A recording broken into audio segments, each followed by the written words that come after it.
딱딱한 법의 속살. 심쿵하게 파헤쳐드립니다. 본격 법조 예능 불타는 감자. 이번 시간에는 그 총선 필승을 외치면서 총선 불출마를 선언했던 정종섭 행정자치부 장관의 총선 출마 얘기를 다뤄보도록 하겠습니다. 이분이 이관왕이시네요. 제가 오기 전에 이상한 나라의 장관님 그렇죠. 아닌가요? 네. 그때는 총선 필승 이걸 다뤘고 이번에는 총선 출마 무슨 말인지 잘 모르겠어요. 그리고 장관이 사임한다고 기자회견하는 것도 굉장히 이례적인. 보통 어떻게 하나요? 그냥 물러나지 않나요? 그런가요? 몰라요. 장관은 안 해봤어요. 사임... 뭐 언젠간 하겠지만 청문회 나오기만 하면 제가 특별 취재팀장으로 가서 하는 제가 정말 안면 몰수하고 한번. 그때 점심 안 먹는데 점심 먹었어요? 뭐 이런 거. 기자회견을 했다고요? 어떤 식의 기자회견이었는지. 8일입니다. 8일이면은 일요일이죠. 이게 기자회견 한 2시간 전에 기자들한테 통보가 됐대요. 그리고 장관실에서 일하는 사람들도 오전에 회견 준비 지시를 받았다. 이럴 정도로 굉장히 갑작스러웠고 새누리당 내에서조차 너무 갑작스러운 거 아니냐 이런 식으로 수군거렸다고 보도가 됐더라고요. 제가 확인한 건 아니고요. 결단을 내리신 건가? 모르겠어요. 예. 하여튼 그 워딩이 되게 웃긴데요. 이상하죠. 예. 저의 거취와 관련해 여러 의견들이 계속되는 것을 보면서 이런 상황이 지속되는 것은 국정 운영에 바람직하지 않다고 생각한다고 얘기했는데요. 되게 웃긴 게 8월 달에 총선 필승 외쳤을 때 예. 그렇게 나가라고 했잖아요. 그렇죠. 예. 2달을 넘게 버티던 거의 석 달을 버티더니. 아니 그리고 어쨌거나 그때 본인이 명시적으로 불출마할 거라고 얘기를 해서 네. 이 사람의 거취를 정리를 했잖아요. 둘러싸고 뭐 말이 오고 간 게 없는데 왜 갑자기 국정 운영에 납득이 안 갑니다. 네. 오늘 기사 보니까 청와대에서 뭐 연락은 없었다, 지시는 없었다, 뭐 이런 인터뷰가 오늘 대대적으로 났던데요. 출마할 거냐 문제에 대해서 내가 말씀드릴 얘기는 아니다 뭐 이런 얘기 하지 않았나요? 정확한 누가 말을 워딩을 네. 정확히 워딩 옮겨드리면 네. 장관직을 물러나도 박근혜 정부의 성공을 위해 할 수 있는 일을 다 하겠다. 이거 일단 이거에다가 네. 총선 출마할 거냐고 기자들이 물으니까 구체적으로 생각을 안 했다. 여러분의 의견을 두고 신중하게 결정하겠다. 이거 무슨 진짜 부끄러운 줄 알아야지 진짜. 이 여러분이 누구야 도대체? 그러니까 이게 출마를 하겠다는 얘기인데 네. 이게 불과 2달 전에 그 총선 필승을 외친 다음에 선거 중립 의무를 위반한 거 아니냐는 논란이 막 불거졌을 때는 사과 기자회견까지 열어서 출마하지 않겠다. 차라리 그때 멋지게 탁. 그랬으면 내가 선거법 위반이 되지 않았을까요? 아니 근데 참 납득이 안 가는 게 이제 뭐 장관은 이제 그 어찌 됐건 법적으로 볼 때 대통령의 참모거든요. 그렇죠. 그러니까 이제 지시에 따라서 하는 게 맞아요. 자기 의견이 없는 것도 맞고, 그러니까 이 대통령한테 어드바이스를 하는 역할인데 국회의원이라는 거는 대통령하고 독립된 기관이거든요. 헌법기관이고, 근데 국회 역할이라는 건 이 행정부를 견제하는 거거든요. 국회의원도 그거고. 정정섭 교수님은 법학을 하셨으니까 그걸 누구보다 잘 알 텐데 직업윤리 면에서 봤을 때도 본인이 국회의원이 될 거면은 이 청와대에 있는 것과는 전혀 다르게 자기가 나가겠다 뭐 안 하겠다 뭐 이걸 얘기를 해야지 좀 정말 납득이 안 갑니다. 만약에 출마를 한다면 어느 지역이 지금 언급이 되고 있는 거죠? 이분 고향이 경주거든요. 경북 경주고 저는 경주가 경북이라는 사실을 알았어요. 넘어가고요. 아니 우리 동네에서 가까워서 난 경남인 줄 알았어요. 여기 아니면은 대구 몰랐지. 아 경주가 경북인지. 경주가 경북이죠 당연히. 경남 경주 아니에요? 지리 안 배운 모양이네. 지리 뭐 국사 다. 올바른 지리 교과서가 없어가지고. 아무튼 고향이 경북 경주고요. 출신 고등학교가 경북고인데 경북고니까 뭐 경북에 있겠죠. 경북고는 대구에 있죠. 아무튼 대구.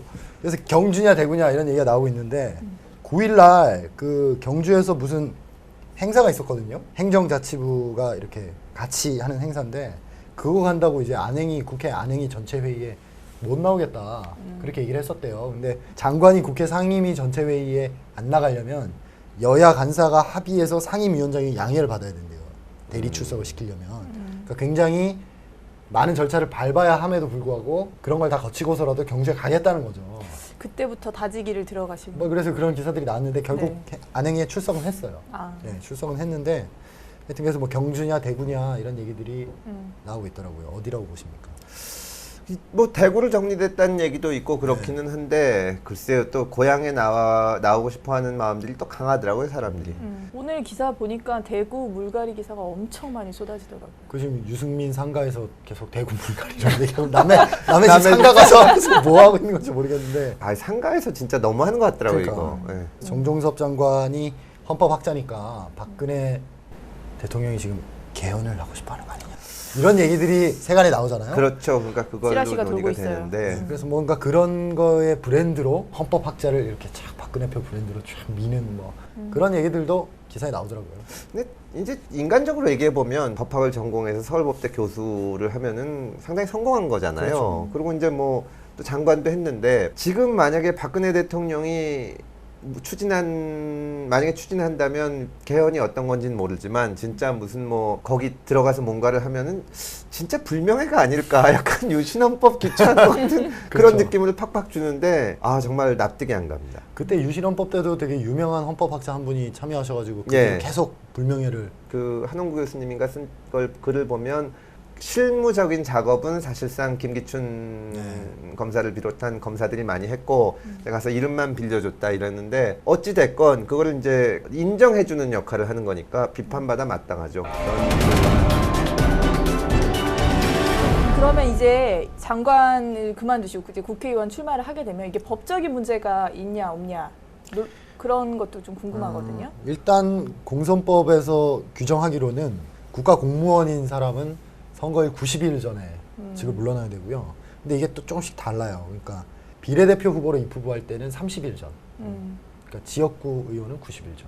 비례대표. 선거일에 30일 그렇죠. 전인가 아니면 후보자 등록에 30일 선거일에. 선거일에. 선거일에. 30일 전. 그리고 지방자치단체 장이 예를 들어 박원순 시장이 서울시 어떤 지역구에 나간다. 그럴 때는 120일 전. 다 달라요. 이게 무슨 뜻이 있을 것 같아요. 그죠?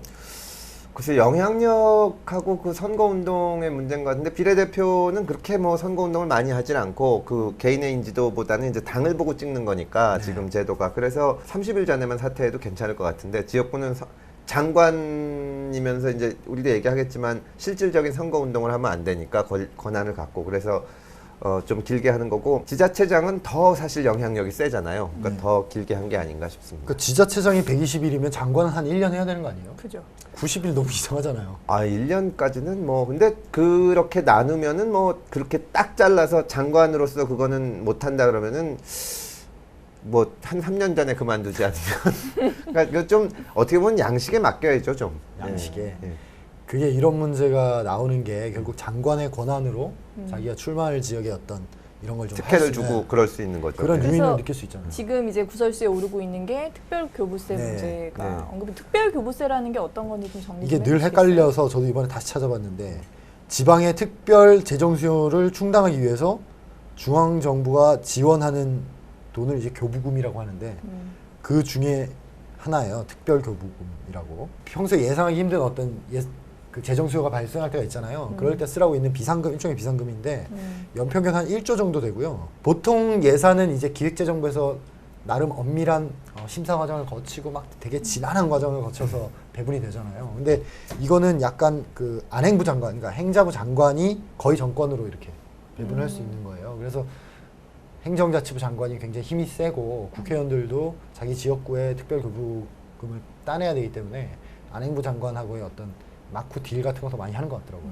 그러면 이번에 경주로 얼마 정도의 특별교부세가 간 거예요? 특별교부세 이 배정된 게 명확하게 잘 안 드러나는데 이번에 문제가 되니까 행정자치부에서 억울하다며 자료를 냈어요. 그래서 거기에 자세히 나오는데 지난해에 그 기초자치단체에 배정된 평균 교부세가 27억 7,700만 원.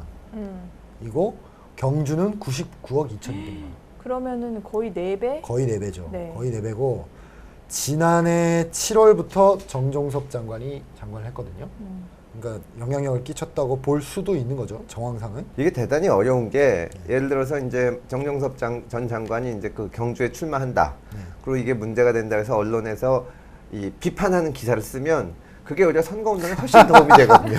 내가 이렇게 이 사람이 우리 탄압받아가면서 고향에 돈 갖다 줬다. 이게 이렇게 했다고 해도 이게 재량 범위 안에 있다고 볼 수 있잖아요. 그렇죠. 예, 그리고 뭐 여러 가지 문제가 되면 디펜스를 하잖아요. 이게 뭐 경주에 이런 수요가 있어서 들어갔다. 근데 고향에 가서는 또 선전을 하거든요. 내가 이만큼 갖고 왔다. 그러니까 아주 기본적인 직업 윤리가 없는 거죠. 만약에 그렇다면. 그래서 그러니까 저 궁금해요. 그런 이제 발언이나 내가 이만큼 땡겨왔다라는 게 나중에 범행 자백이죠. 네, 문제가 될 소지는 없는 건지. 이론적으로 문제가 된다면 직권남용이 문제가 되는 거죠. 예를 들어서 기획재정부 차관이다. 그럼 기획재정부 차관으로서 기본적으로 법적으로 행사할 수 있는 권한을 행사해야 됩니다. 그러니까 기획재정부 차관이 삼성에 자기 친척 취직시켜줘. 이거는 직권남용이 안 됩니다. 기획재정부 차관의 직권이 아니기 때문에. 근데 예산 배정은 차관의 직권에 속한다고 볼 수 있는데 그게 공적인 목적이 아니라 사적인 목적 때문에 한다면 직권남용이 될 수가 있는데 현실적으로 입증이 매우 어렵습니다. 뭐 이런 것 때문에 처벌받거나 이런 케이스는 지금 없는 거죠. 직권남용죄를 처벌받은 케이스 자체가 그 역사상 몇 건 안 돼요. 하여튼 이렇게 예산 배정 관련해서는 그러니까 고향 가서 이렇게 하는 걸 윤리적으로 비난할 수는 있으나 예. 법적으로 하기는 참 어렵고 그다음에 윤리적으로 비난한다고 해도 그게 오히려 선전이 되니까. 어쨌든 그럼 이런 국회의원 했다가 장관 했다가 다시 또 국회의원 했다가 좀 약간 여태까지 말한 것처럼 문제가 있어 보이는데. 글쎄요. 국회의원 했다가 장관 했다가 출마했다가 하는 거 어떨까요? 아니 그러니까 이게 되게 웃긴 게 네. 최근에 왜 국회의원들 몇 명이 대통령 특보로 임명돼서 그건 진짜 문제가 있죠. 국회의장이 겸직 금지에 해당하는지 뭐 판단을 받아보겠다 뭐 그런 식으로 문제를 네. 삼았잖아요. 네. 장관 되는 게 더 특보되는 것보다 더 대통령의 참모로 들어간다고 볼 수도 있는 거 아닌가요? 특보가 오히려 더 그러니까 그래요? 개인적인 이 어드바이스니까 장관은 행정부에 이렇게 가는 건데 문제는 지금 이게 우리가 이게 대통령 권한이 너무 세기 때문에 국회가 견제하는 역할을 못 해주잖아요. 여당에서는 아주 공공연하게 대통령을 보좌해야 된다는 취지의 말이 김무성 대표가 그런 얘기 했던 것 같아요. 그런 취지의 말이 나오는 상황에서 국회의원들이 장관 가고 그러는 거는 조금 좀 지금은 안 맞죠. 현실적으로. 특히 특보는 완전 말도 안 된다고 생각합니다. 장관하다 의원하는 거는 장관하다 의원하는 거. 그러니까 장관하다 의원하는 게 가장 오히려 문제죠. 그게 이제 그 교부세 문제도 그렇지만 어떤 면에서는 그러니까 정치적인 결정을 자꾸 하는 거죠. 또 공천받기 위해서 그러니까 힘 있는 국회의원한테 지역구에 뭐 사업을 해준다거나 그런 게 문제입니다. 내심 그러니까 속으로 장관 할 때 속으로 내가 의원 출마를 나중에 그렇죠. 해야겠다라는 예, 의중을 그거를 갖고 염두에 있는 두고, 게 예. 더 나쁘다는 거죠. 그럼 뭐 장관 출신들은 이제 장관을 끝으로 예. 선출직에는 못 나가게.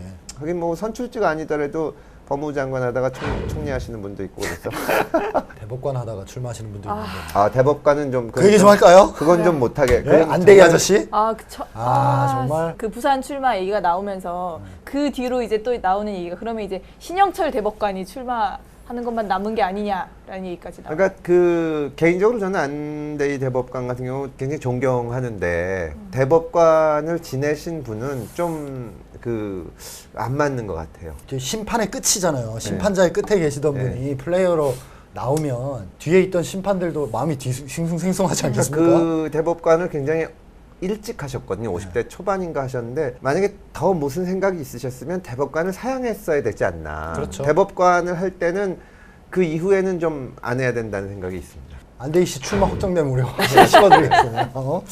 하여튼 넘어갑시다.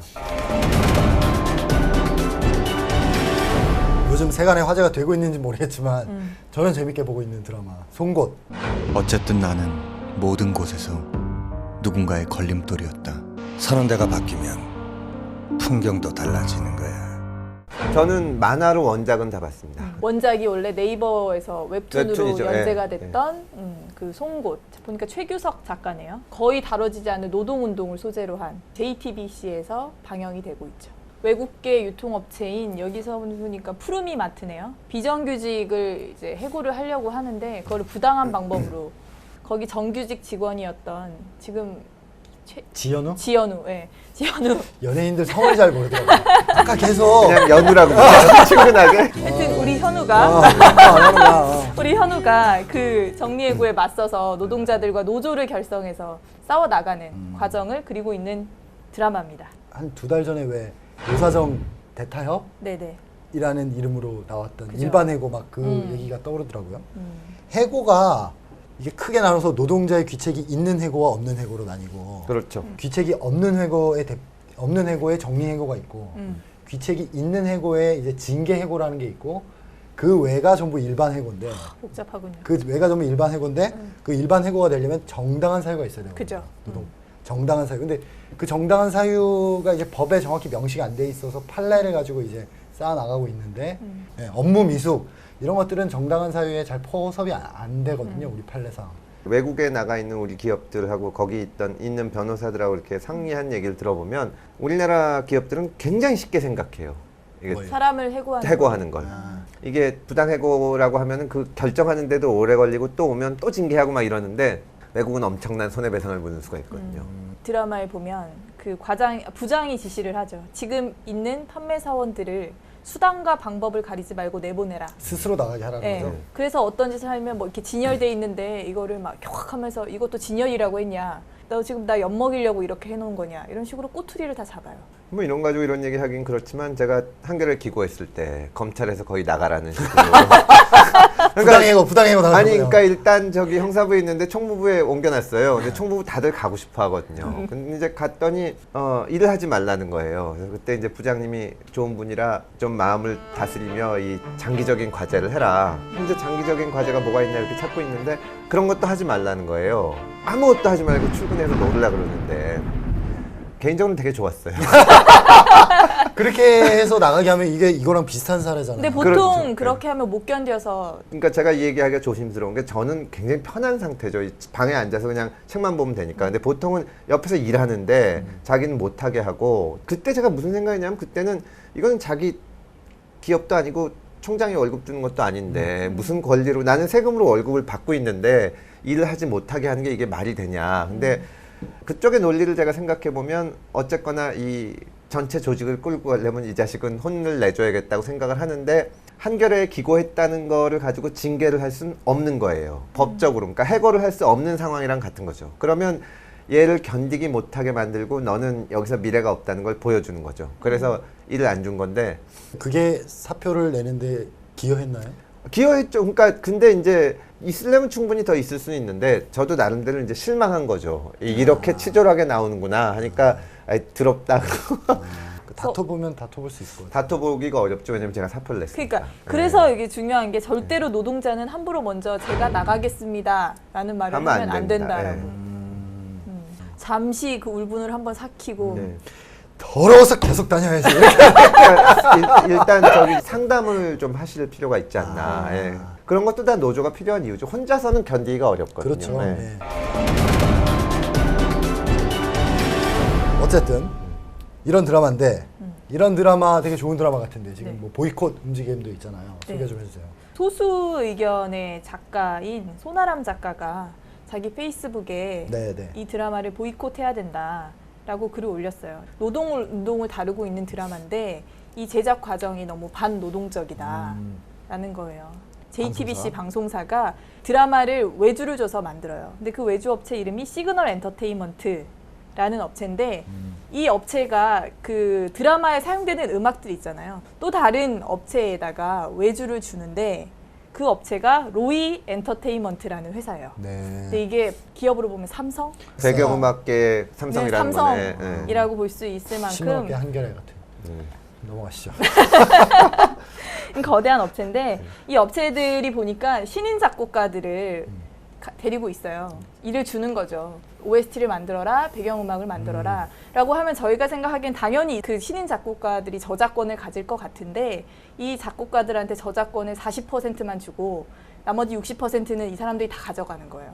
그리고 이것도 제대로 정산이 안 되는 경우가 많고 그리고 이 신인 작곡가들과 정식 계약도 맺고 있지 않고 그 근로계약서를 전혀 쓰지 않았다라고 얘기를 하더라고요. 그러니까 이 업체의 부당한 행위가 개정이 되지 않았는데 노동 드라마라는 네. 이유로 이 드라마를 봐서 되겠냐. 그 결국 문제 핵심은 이 로이 엔터테인먼트와 소속 작곡가들 간의 부당한 계약인 그죠. 거잖아요. 부당한 계약 그리고 저작권 이렇게. 그렇죠. 그 저작권도 어차피 부당한 계약 안에 네네. 포함되는 건데 이거 법적으로 해결하면 되는 거 아닌가요? 로이 엔터테인먼트와 작곡가들 간에? 형식적으로건 어쩌건 합의는 있을 거거든요. 그러니까 당신이 노래를 작곡하면 우리가 60% 먹고 너는 40% 먹는다. 이게 일단은 외형상 합의가 이루어져 있기 때문에 그거 따져봐야 됩니다. 사회상규에 반하는 계약.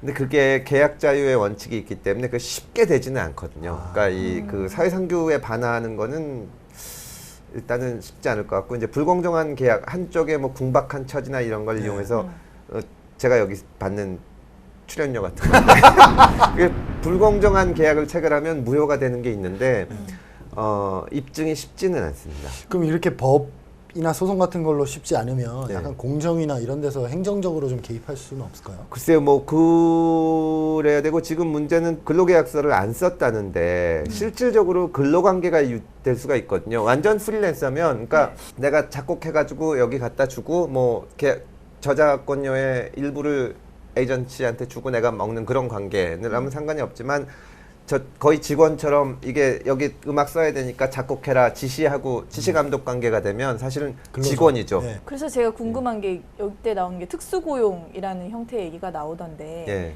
이들의 관계 계약서를 안 썼다고는 하지만 예. 이 로이 엔터테인먼트와 그 작곡가들의 관계를 특수고용 관계로 볼 수 있냐 궁금해요. 제가 생각엔 법정에 가서 따져봐야 될 텐데 어렵죠, 그거. 좀 어렵습니다. 일단 근데 가장 핵심이 되는 거는 제가 가진 얼마 안 되는 노동법 지식으로 보기에는 지시 감독 관계예요. 이게 열정페이라는 단어가 이렇게 확 돌면서 그죠. 인턴 제도가 한때 확 문제가 됐었는데 거의 같은 구조예요. 그렇죠. 인턴이라는 이름으로 사람을 부리면 근로자가 아니기 때문에 노동법의 규제를 다 피가거든요.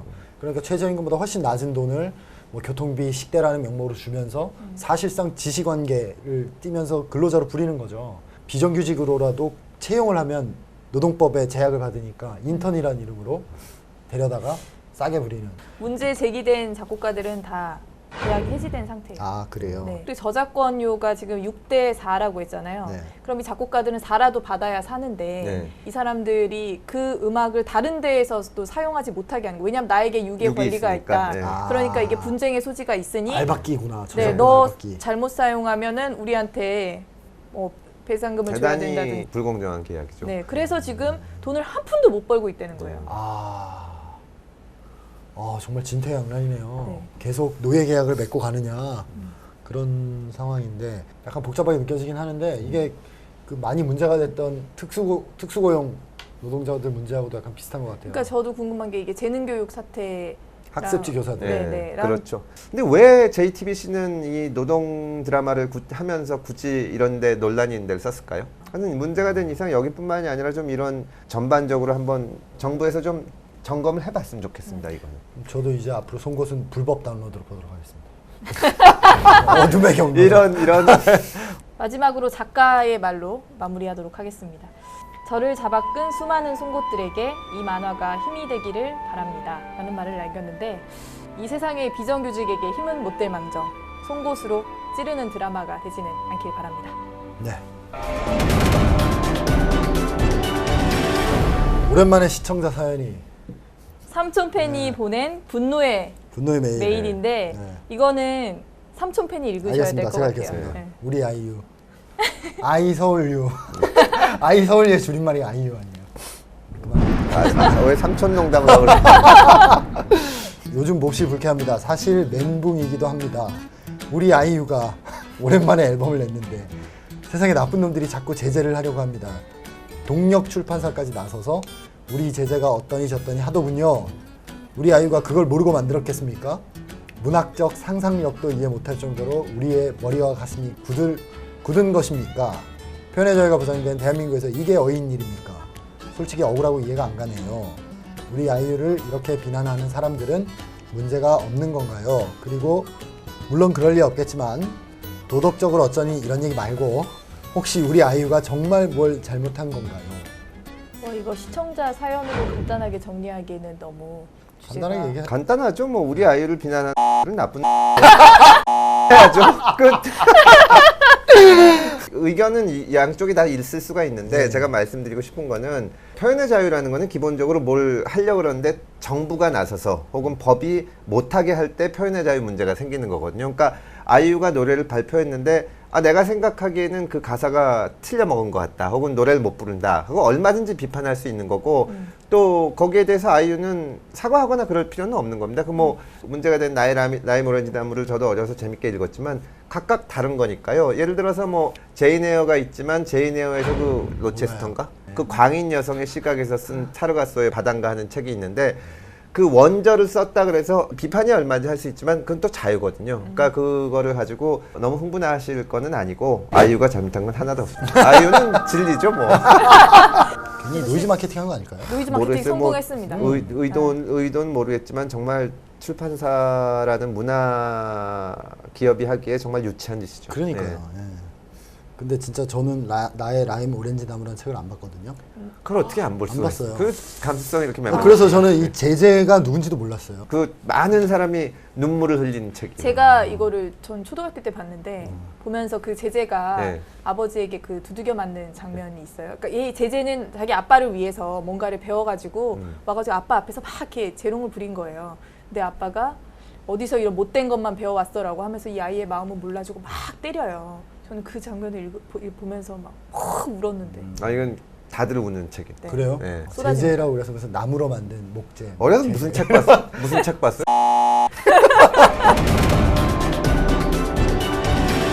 앞으로도 저희 프로그램이나 법률과 관련해서 궁금하신 내용이 있으시면 저희 페이스북 계정이나 아래 나가는 메일 주소로 연락 주시기 바랍니다. 저희는 더 뜨거운 법 이야기로 다음 주에 찾아뵙도록 하겠습니다. 감사합니다.